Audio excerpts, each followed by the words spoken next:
विज्ञान अस्मिता में आपका एक बार फिर स्वागत है। और आइए हम लेते हैं इस कार्यक्रम का अगला सवाल। पूछिए आप अपना सवाल। मेरा सवाल डॉक्टर मनीषा जी के लिए है। मैं आपसे जानना चाहूंगी कि सरकार द्वारा कैसे कदम उठाए जा रहे हैं उन लोगों के खिलाफ जो लिंग जांच करवाकर गर्भपात कर रहे हैं आज। जो आपका लिंग जांच के विषय में सवाल है, पीसीएम पीएमडीटी एक्ट जो है वो मॉनिटर करता है और रेगुलेट करता है। जैसे अल्ट्रासाउंड क्लिनिक्स हैं कि जो गायनेकोलॉजिस्ट या रेडियोलॉजिस्ट जो उनको रजिस्टर करना अल्ट्रासाउंड करने के लिए, और जो एमटीपी एक्ट है वो रजिस्टर करता है उन प्रोवाइडर्स को, प्राइवेट सेक्टर फैसिलिटीज को, उनको एक्रेडिट करता है एक तरह से कि वो सेफ एमटीपी सर्विसेज प्रोवाइड कर सकते हैं। तो जो दोनों एक्ट्स हैं उनके जो ऑब्जेक्टिव हैं वो अलग अलग हैं। तो इन दोनों एक्ट्स को अगर हम मिक्स अप ना करें तो ठीक रहता है, और अगर मिक्स अप करने की कोशिश करेंगे तो उसमें वो काउंटर प्रोडक्टिव होगा, दोनों के ऑब्जेक्टिव्स फिर हम अचीव नहीं कर पाएंगे। अगला एक सवाल है, पूछिए। अगर बार बार गर्भपात हो रहा है तो इसका कैसे इलाज किया जाता है और कितना मददगार है ये इलाज? अगर बार बार नेचुरल कारणों से गर्भपात हो रहा है तो मैंने समझाया कि उसका इलाज कैसे हो सकता है। लेकिन अगर किसी को कोई कारण से या मजबूरी से बार बार गर्भपात कराना पड़ता है तो एक तरह से ये तो अच्छी बात नहीं है, और हम मानते हैं कि ये किसी तरह से फेलियर है, लेकिन सिस्टम का फेलियर है, हमारा फेलियर है। वो महिला को बदनाम नहीं कर सकते हैं क्योंकि उसके जो सिचुएशन में शायद उनके पति का या पार्टनर का सपोर्ट नहीं होगा, या उनके मन में ज्यादा फैमिली प्लानिंग मेथड्स के बारे में आशंकाएं होंगी, या उनको अवेलेबिलिटी नहीं होंगी, या ज्यादा एक्सपेंसिव होंगी। तो हमें कुछ तो करना है जिससे इसको मदद करनी है। एक चीज नहीं करना है, जबरदस्ती नहीं करनी है। और अगर किसी को वापस आके सुरक्षित गर्भपात कराना पड़े तो हमें खुलेआम विद फुल सपोर्ट वो करना चाहिए, लेकिन उसको कोशिश करनी चाहिए एनकरेज करने के लिए कि आप वॉलंटरली कोई अच्छी फैमिली प्लानिंग की मेथड भी अडॉप्ट करो। मेरा सवाल डॉक्टर ज्योति जी से है। इन दवाओं को खाने के बाद बहुत से लोगों को बहुत सी तकलीफ हुई है, और ओवरडोजिंग कितनी हद तक खतरनाक है? जो गर्भपात की गोलियां हैं उनको खाने से कुछ साइड इफेक्ट्स होते हैं, तो ये जानना बहुत जरूरी है। ये साइड इफेक्ट्स जो होते हैं ये खतरनाक नहीं होते हैं, ये अपने आप ठीक हो जाते हैं, और इनके लिए दवाएं भी ली जा सकती हैं। तो जो साइड इफेक्ट्स हैं जैसे मछली आना दवा खाने के बाद, या उल्टी आना, या पेट में दर्द होना, या थोड़ा सेरन के साथ थोड़ा सा फीवर आना, ये साइड इफेक्ट्स होते हैं। मेरे ख्याल से ये बात करना भी जरूरी है कि जरूरत पड़े तो गर्भपात निश्चित तौर पर और सुरक्षित ढंग से होना चाहिए, लेकिन ये समझना चाहिए कि बेहतर ये है कि अगर पहले से उपाय किए हुए हैं और इसकी नौबत ना आए, क्योंकि आप सभी जानते हैं कि भारतीय महिलाओं में एनीमिक होने की समस्या भी बहुत गंभीर समस्या है, जिसकी वजह से स्वास्थ्य और खराब होता है, और ऐसे में अगर ऐसा बार बार करना पड़े तो निश्चित तौर पर उसके शरीर को ही भुगतना पड़ेगा। तो ज्यादा जरूरी है कि पहले उपाय करें कि ऐसा नौबत ना आए, और ऐसा नौबत आ जाए तो सुरक्षित और बेहतर उपाय मौजूद हो। सबसे सुरक्षित गर्भपात वो है जो हमें करना न पड़े। ये लोगों को समझ में आना चाहिए बिल्कुल कि अगर हम प्रेगनेंसी को किसी भी तरह से प्रिवेंट कर सकते हैं तो ये सचमुच में उसके लिए सबसे अच्छी बात है, उसकी सेहत के लिए बेहतर है। बिल्कुल। और एक कहावत है हमारे में कि जो कॉन्ट्रासेप्टिव यूज के बारे में जो महिलाओं में गलतफहमियां हैं, तो हमारे में एक कहावत है कि all contraceptives are safer than an abortion. So ये महिलाओं तक मालूम पहुंचना चाहिए बात। अगला सवाल ले लें। सवाल अंजलि जी से है। गर्भपात को सामाजिक अभिशाप क्यों माना जाता है, और महिलाएं क्या इसी वजह से इस निर्णय को लेने से कतराती हैं? देखो, संबंधों को लेकर के तरह तरह की धारणाएं हमारे समाज में मौजूद है कि शादी से पहले रिश्ते तो नहीं बने, शादी के बाद बने तो किससे बने, ये तरह तरह के धारणाएं हैं जो मुख्यतः औरत के सेक्सुअलिटी को कंट्रोल करने के लिए, औरत की यौनिकता पर बंधन के लिए है, इस तरह की चीजें। तो जो धारणाएं हैं वो औरत को किस तरह से पुरुष से कमतर बताया जा सकता है, इसके लिए है, और उसको नैतिकता के दायरे में रखा जाता है। मतलब संबंध अगर बने हैं तो स्त्री और पुरुष बनाया है, तो पुरुष के लिए वही मापदंड क्यों नहीं है जो औरत के लिए है। ये बात अलग है, हो गया ना कि ये तो प्राकृतिक रूप से औरत का पता चल जाता है कि उसके साथ संबंध बने हैं और पुरुष का पता नहीं चलता है। तो जिसका पता चल जाए वो कटघरे में रहे और जिसका पता ना चले वो आजाद रहे, ये दोहरा मापदंड है। और इन्हीं मापदंडों के खिलाफ तो हम सारे लोग लगे हुए हैं कि ये मापदंड बदलने चाहिए, बराबरी के मापदंड होना चाहिए, और अगर कोई गुनहगार है तो दोनों है, नहीं है तो कोई नहीं है। अगला सवाल ले ले, पूछिए। मेरा सवाल डॉक्टर नोजेर जी से है। मैं जानना चाहती हूँ कि इमरजेंसी कॉन्ट्रासेप्टिव पिल्स और नॉर्मल अबॉर्शन पिल्स में क्या फर्क है? बहुत अच्छा सवाल है, क्योंकि इसमें बहुत सारे मिसअंडरस्टैंडिंग्स होते हैं। इमरजेंसी कॉन्ट्रासेप्शन जो होता है वो गर्भपात नहीं होता। इमरजेंसी कॉन्ट्रासेप्शन जो होता है वो ऐसे कंडीशन में यूज किया जाता है जहां नॉर्मल कॉन्ट्रासेप्शन किसी कारण से यूज नहीं हुआ हो या फेल हो गया हो। तो इमरजेंसी कॉन्ट्रासेप्शन की बहुत बड़ी जगह है जिन्होंने कॉन्ट्रासेप्शन यूज नहीं किया उन लोगों में।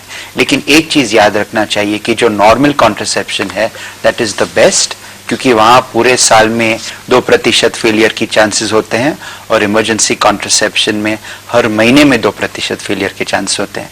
तो इमरजेंसी कॉन्ट्रासेप्शन कभी भी नॉर्मल कॉन्ट्रासेप्शन को रिप्लेस नहीं कर सकेंगे। बहुत बढ़िया जानकारी। अगला एक आखिरी सवाल ले। मेरा सवाल डॉक्टर ज्योति जी से है। मैम, क्या परिवार नियोजन के तरीके अबॉर्शन के तुरंत बाद अपनाए जा सकते हैं? इनमें से कौन सा तरीका सबसे अच्छा रहा? ये आपने बहुत अच्छी बात कही। जैसे हम लोग बात कर रहे हैं कि गर्भपात ना कराना पड़े, इसलिए महिला को बहुत सजग रहना चाहिए। किसी कारण से उसे गर्भपात करवाना है तो उसे ये भी समझना चाहिए कि किस किस तरीके से वो अपने को और सुरक्षित रख सकती है। तो अगर वो मेडिकल अबॉर्शन ड्रग्स ले रही है तो उसको ये भी जानना जरूरी है कि उसी साइकिल में वो फिर से प्रेग्नेंट हो सकती है अगर वो प्रिकॉशंस ना ले। तो अगर इसने मेडिकल अबॉर्शन ड्रग्स ली हैं तो तीसरे दिन से वो या तो गर्भ निरोधक गोली खा सकती है या गर्भ निरोधक इंजेक्शन आते हैं वो लगवा सकती है, या जब अबॉर्शन कंप्लीट हो जाए 15वें दिन जब कंप्लीशन के बाद आईयूडी लगवा सकती है या नसबंदी करवा सकती है। तो गर्भपात अभी हुआ है, दोबारा गर्भपात की नौबत ना आए इसलिए उसको गर्भ निरोधक तरीके जरूर इस्तेमाल करने चाहिए। तो सवालों को दौर को हम यही थामते हैं और चलते चलते अंत में ये जानने की कोशिश करते हैं कि ज्यादातर परिवार अभी भी पुरुष प्रधान है और इस तरह के निर्णयों में मुखिया की सहमति, उसकी इच्छा बहुत बड़ा रोल निभाती है। वहां किस तरह से समझाया जा सकता है और दूसरी तरफ अप्रशिक्षित लोगों द्वारा किए जा रहे गर्भपात पर क्या निगरानी मुमकिन है और केमिस्ट की दुकानों पर क्या चेक मुमकिन है। जानते हैं अपनी आखिरी राय में क्या कहना चाहेंगे मनीषा जी, किस तरह की जागरूकता आपको लगती है या सरकार द्वारा की जाने का प्रयास किया जा रहा है? ऐसा है कि जब हम अपनी सर्विसेज को, नेटवर्क को बढ़ाएंगे सरकारी स्वास्थ्य केंद्र के थ्रू, तो ये तो है कि जो अनसेफ अबॉर्शन प्रोवाइडर्स हैं वो धीरे धीरे उन पे हम रोक लगा सकते हैं, क्योंकि अनसेफ अबॉर्शन प्रोवाइडर्स को रेगुलेट करना, मॉनिटर करना सरकार के लिए तो बहुत ही मुश्किल काम है। तो इसीलिए अब यही है कि अब जब अंजलि जी ने कहा कि सरकार कुछ नहीं कर रही है, उससे मैं बिल्कुल भी सहमत नहीं हूँ। बिल्कुल, आपको ये लगता है कि सरकार अपनी तरफ से प्रयास कर रही है, पूरा प्रयास कर रही है, लोगों को उसके साथ जुड़ना पड़ेगा, तब सही मायने में अचीवमेंट हासिल कर पाएंगे। नौज़र जी, अंतिम राय आपकी बहुत संक्षेप में। चिली में 20 साल पहले एक पेशेंट डॉक्टर के पास गई असुरक्षित गर्भपात के कॉम्प्लिकेशंस के साथ। डॉक्टर ने जब उससे पूछा कि ये कैसे हुआ, उसने बताया कि उसका 26वां असुरक्षित गर्भपात था। इसने मुझे सिखाया कि अगर महिला को सुरक्षा के साथ, इज्जत के साथ सुरक्षित गर्भपात न मिले, उसकी जो सिचुएशन है इतनी डेस्परेट होती है कि वो बेचारी जाके कुछ भी करेगी, क्योंकि वो बोलती है कि डॉक्टर मैं ये दूसरा बच्चा नहीं पाल सकूंगी। समीना जी, आपने और अस्मिता ने एक तरह से इसकी शुरुआत की है, क्योंकि आज आपके दिखने वालों को समझ में आ गया है कि इस देश में सुरक्षित गर्भपात है, वो कानूनी अवेलेबल है और वो कोई भी गवर्नमेंट फैसिलिटी में जाके या सर्टिफाइड प्राइवेट फैसिलिटी में जाके सुरक्षित गर्भपात कर सकते हैं। किरण जी, अंतिम राय। अंतिम राय मेरी यह है कि हर महिला को यह हक है और कानून ने उसे हक दिया है कि वो गर्भपात अपनी खुद की राय लेके करे, ना ही अपनी पति की या ना ही किसी मुखिया की या ना ही किसी सहेली की या बहन की या किसी और की, पर खुद जाके जो सर्विस प्रोवाइडर है, जो क्वालिफाइड डॉक्टर है, उनके यहाँ जाके गर्भपात कर सकेगी। ये उनका अधिकार है। अधिकार है। ज्योति जी। मैं कहना चाहूंगी कि जागरूकता की बहुत जरूरत है।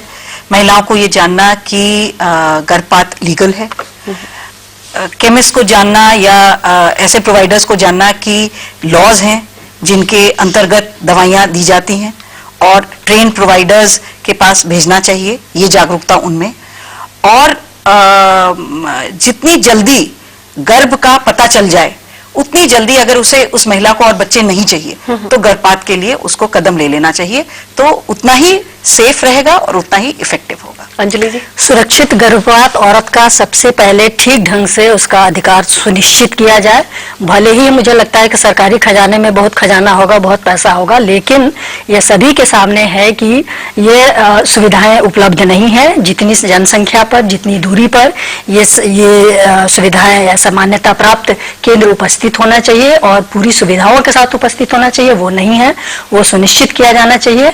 और औरत को ये समझ में आए कि ये उसका हक है, वो वहां जाकर के जब ऐसी जरूरत पड़े तो वो उसकी सुविधा का फायदा उठा सके। ऐसे हालात तैयार करने की आवश्यकता है। कहीं ना कहीं जागरूकता की कमी आपको लगती है और उन सुविधाओं का खुद औरत तक के पहुंचना एक बड़ी अहम चिंता का विषय है। सुरक्षित गर्भपात के लिए जागरूकता और असुरक्षित गर्भपात कराने के बाद होने वाली स्वास्थ्य संबंधी दुश्वारियों के प्रति लोगों को शिक्षित करना बेहद जरूरी है।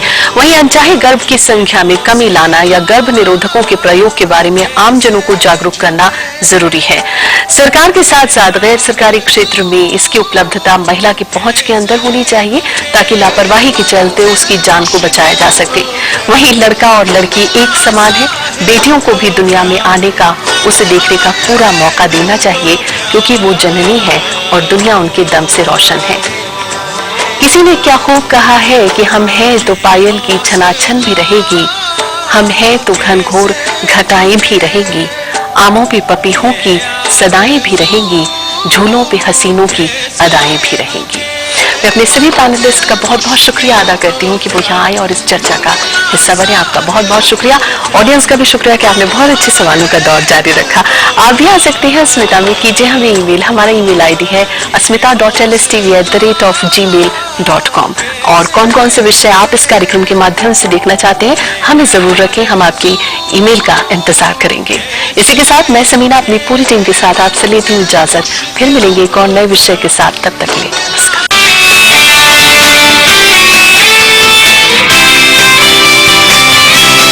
वक्त बदल रहा है, बीता वक्त कुछ और था, आज का वक्त कुछ और है।